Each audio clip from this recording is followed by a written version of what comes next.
I would say two things. First, we have a right to be mad, at least, and let me just again speak for Americans, middle-aged Americans, which is what I am.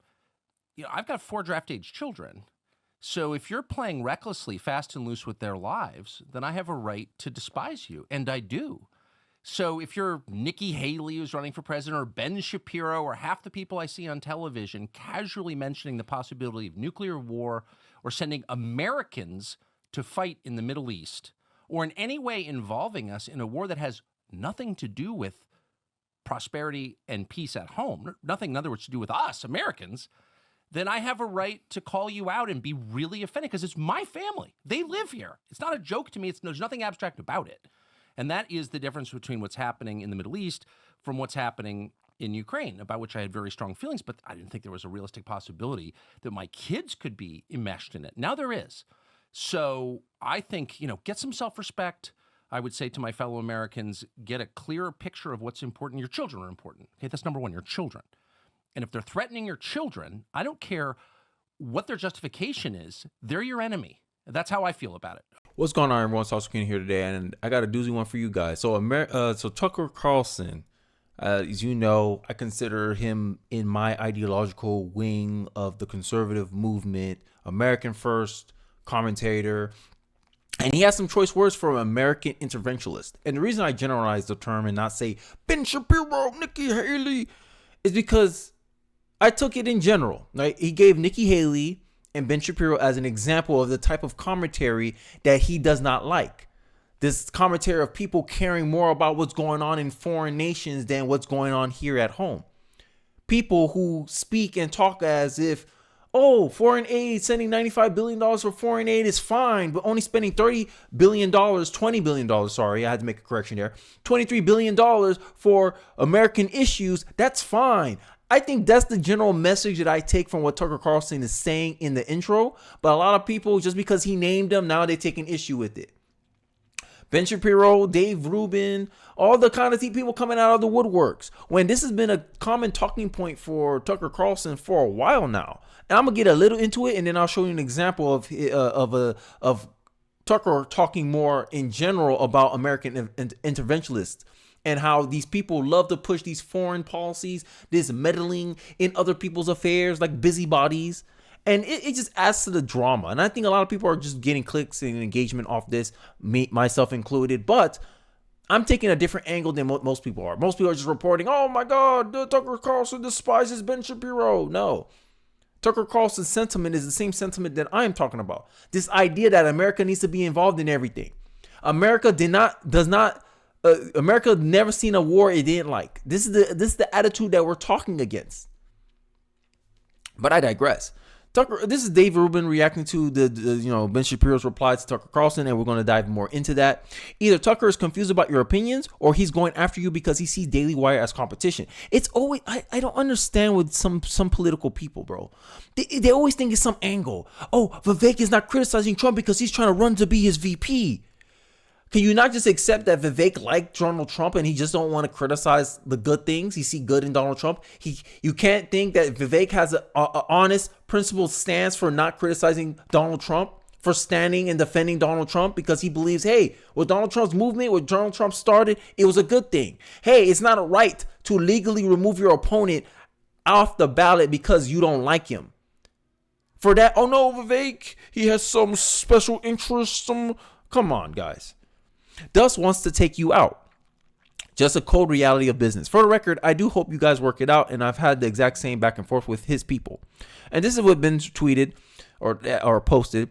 Tucker is simply lying about my position. I have called for a negotiated end to the Ukraine war, freezing the lines of conflict since earlier on in the war. I've never called for American boots on the ground in Ukraine ever. I even have never called for American boots to defend Israel either.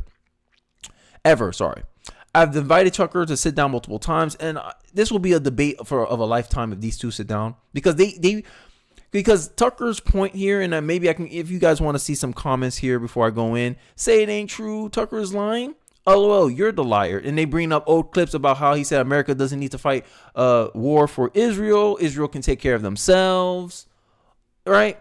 People are bringing up all this old stuff to kind of hit at Ben, but The point is, I don't even think it's about Ben. I just think Ben was used as an example of the type of commentary that American interventionalists like to use. I like how no one mentioned how he called out Nikki Haley first. No one mentioning Nikki Haley. Oh no, Kenny, Nikki Haley. Oh, Tucker Carlson, you misconstruing what Nikki Haley is saying, because it's obviously she's a warmonger. But the more, I guess, nuanced stance that Ben is taking, I believe Tucker Carlson also has a negative view on it as well. He doesn't care about your justification.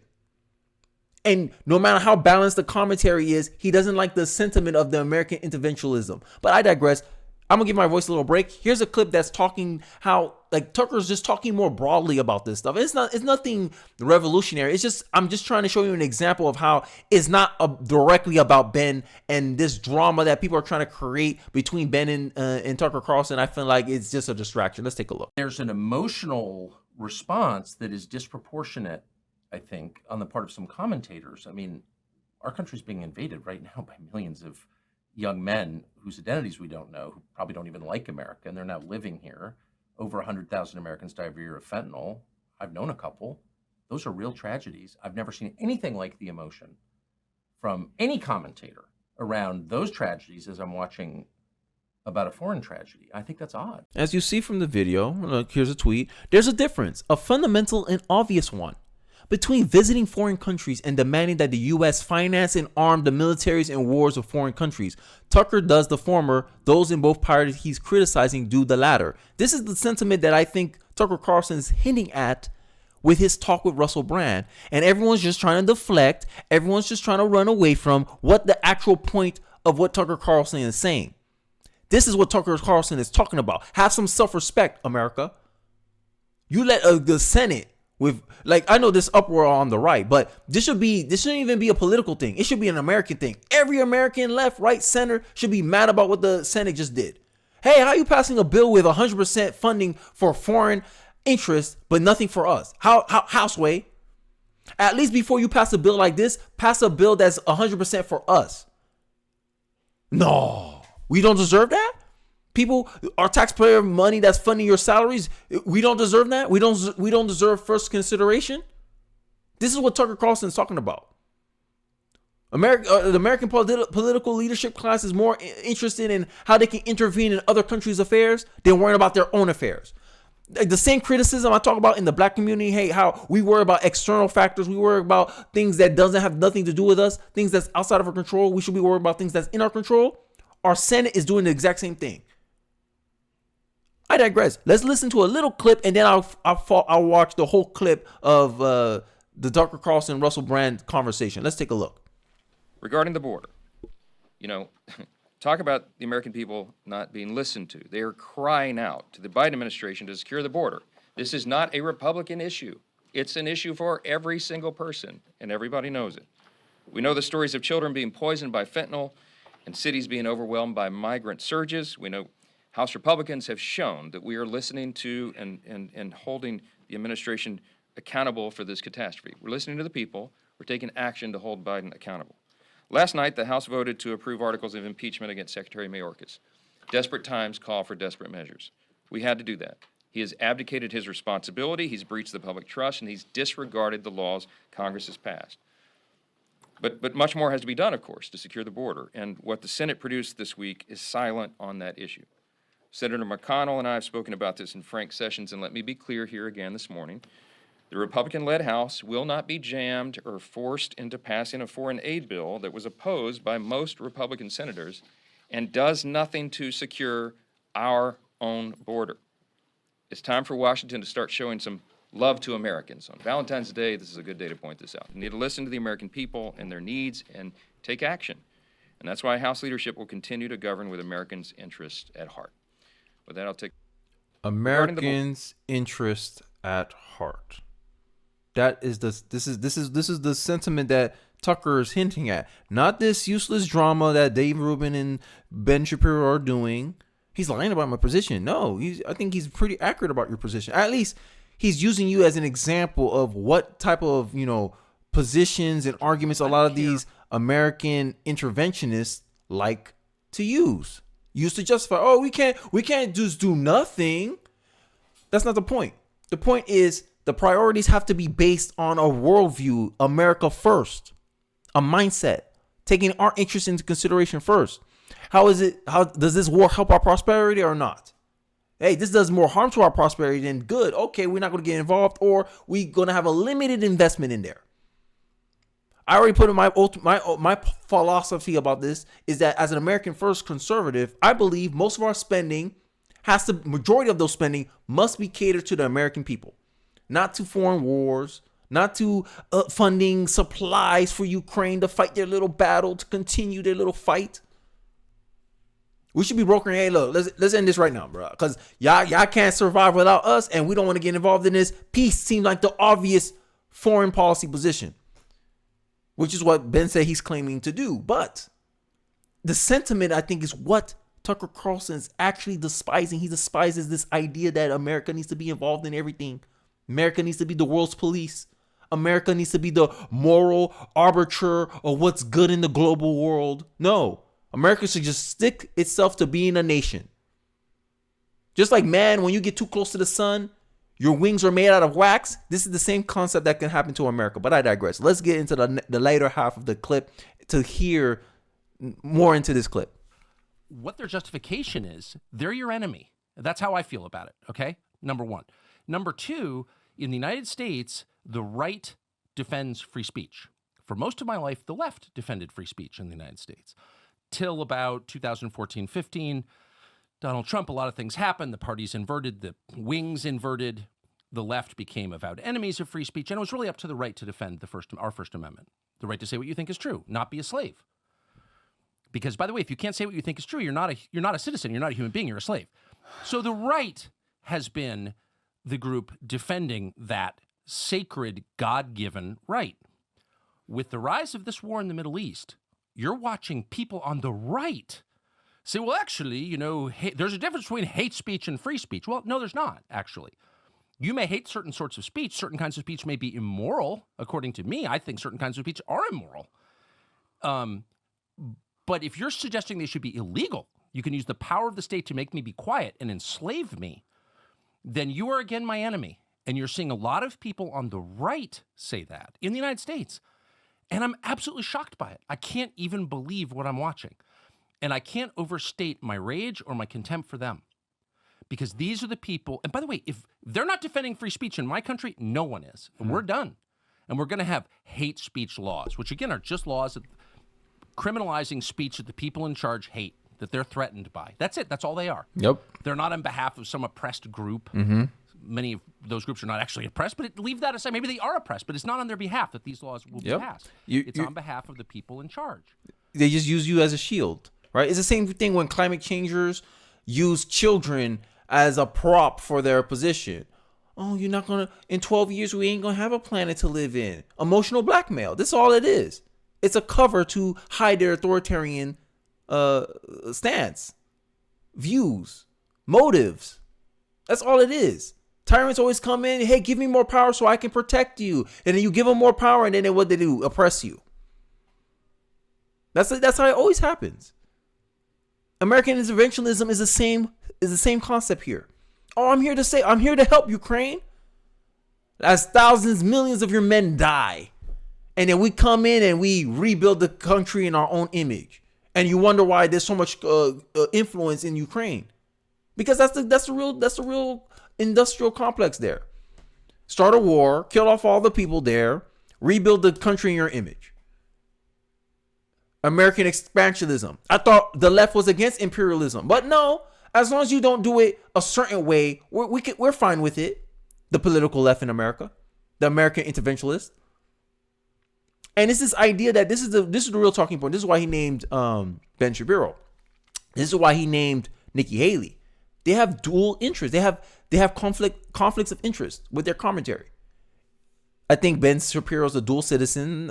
Don't come at me. I don't know, but you can see he cares a lot about Israel. And that's a compromise there, right? Just like they don't let doctors operate or they let lawyers recuse themselves, judges recuse themselves when it's someone of their relatives because there's a conflict of interest there. Nikki Haley has a conflict of interest because she used to be on the board of Boeing and all these companies that benefit off of manufacturing supplies for war. Obvious conflict of interest. That's why no one's sticking up for Nikki Haley. But Ben Shapiro, on the he has a conflict of interest. Sorry. Dual citizenship. Sorry. This is how American first I am. I'm so American first that I believe dual citizens should not be allowed to run for Congress unless they revoke their citizenship from another country. That's just me. That's how American first I am, because this is all I have, bro. America's gone. Hey, this is all I know. If America's not here, I speak English. I go to another country. I'm an immigrant.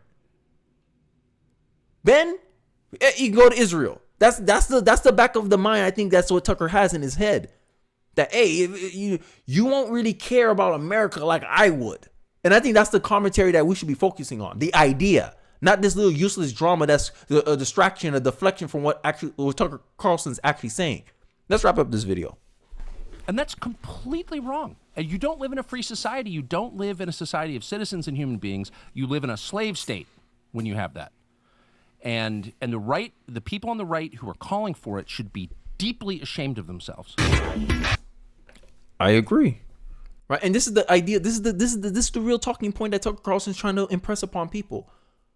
And what did the Drama Inc. people do? Oh, no. They make it about the person. They make it about the person, not the message. I'm making it about the message.